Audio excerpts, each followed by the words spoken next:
Now we're beginning to get on this exponential curve again, because in the past 30 days, 28 public companies have put Bitcoin on the balance sheet. That's nearly one new public company a day. And again, I've run some maths and some numbers on this. What's interesting is if you have a look at the 130 public companies with Bitcoin on the balance sheet, the average Bitcoin treasury, again, if you divide the Bitcoin, you calculate it, you do all the maths, it's about 6,500 Bitcoin per public company. So when you start running the numbers, you say, all right, hang on a minute, this is scary. We're seeing one new public company adopt Bitcoin every day. We've got a month's worth of data showing that. All right, again, things could speed up, things could slow down. I get all the caveats. But if this trend continues for a year, one public company a day wanting to buy 6,000 Bitcoin, that's like 2.5 million Bitcoin worth of demand over the next 12 months. Again, there's only 2.1 million Bitcoin on exchanges. So I'm again, I shouldn't be surprised, but I'm surprised by the exponentiality of this adoption. Despite predicting it for years and years, it's just cool that it's finally happening. The other thing that I've been surprised about is it shouldn't be something that I'm surprised about, but the infighting and what looks to be potentially another civil war in Bitcoin. The whole Bitcoin Core, Bitcoin Knots development's a really interesting thing that I thought maybe we wouldn't see again after the 2017 hard fork block size wars.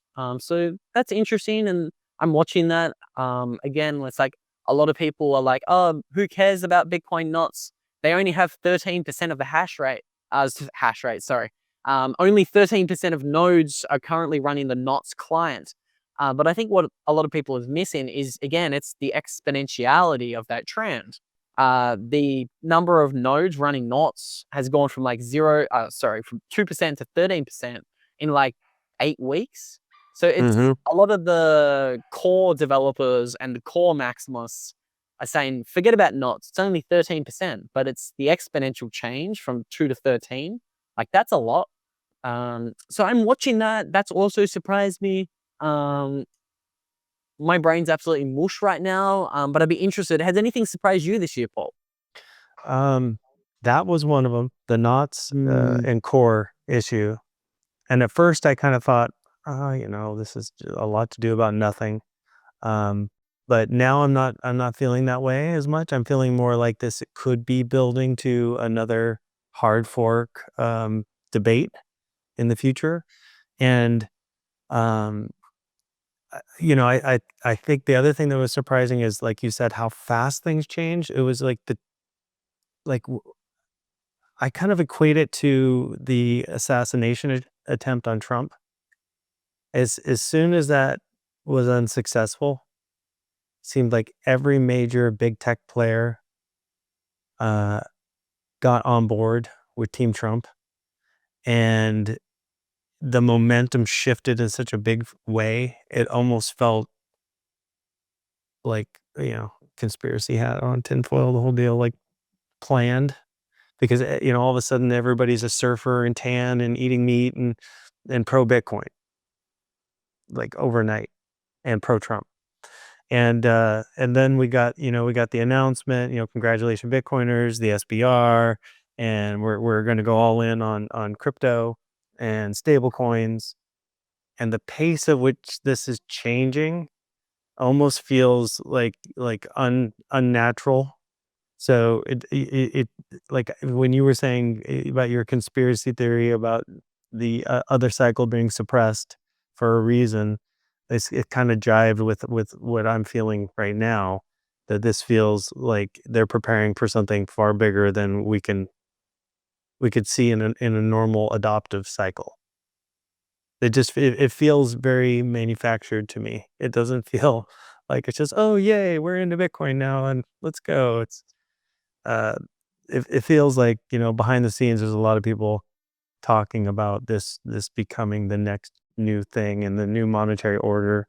And it's moved from us as plebs saying that we think this is going to be good for humanity, to the powers that be saying we got to use this to maintain control. And if that's the case, then I think that is what drives that next hard fork discussion down the road, where we could see this battle between Bitcoin Bitcoin for the plebs and Bitcoin for the state. I hope it doesn't get there, but that would be the battle that you'd have to pick a side, right? You'd have to decide. Hopefully, you'd have coins on both chains, obviously, but you would need to vote with what you hold and what you sell, and that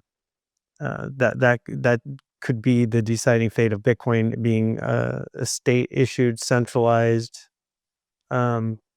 rail or a fully decentralized rail. And if we win that fight, then I think we get the Bitcoin future that we all hope for. If we lose that fight, we're all going to get rich, but not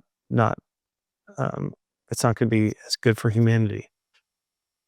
Yeah, I shouldn't be surprised that something like that happens, because obviously the only way to somewhat attack Bitcoin is to try to co-opt it from the inside. So I'm very interested to see how that unfolds over the next 5 years. So you've heard Bitcoin is the new gold rush by now. As world leaders on all sides have endorsed it as the future of money, and now you're looking to get started, we'll show you how. It's actually easier than you think. First, go to your nearest Byte Federal ATM and turn your cash to coin. Byte Federal has over 1,200 locations around the country with the highest daily limits.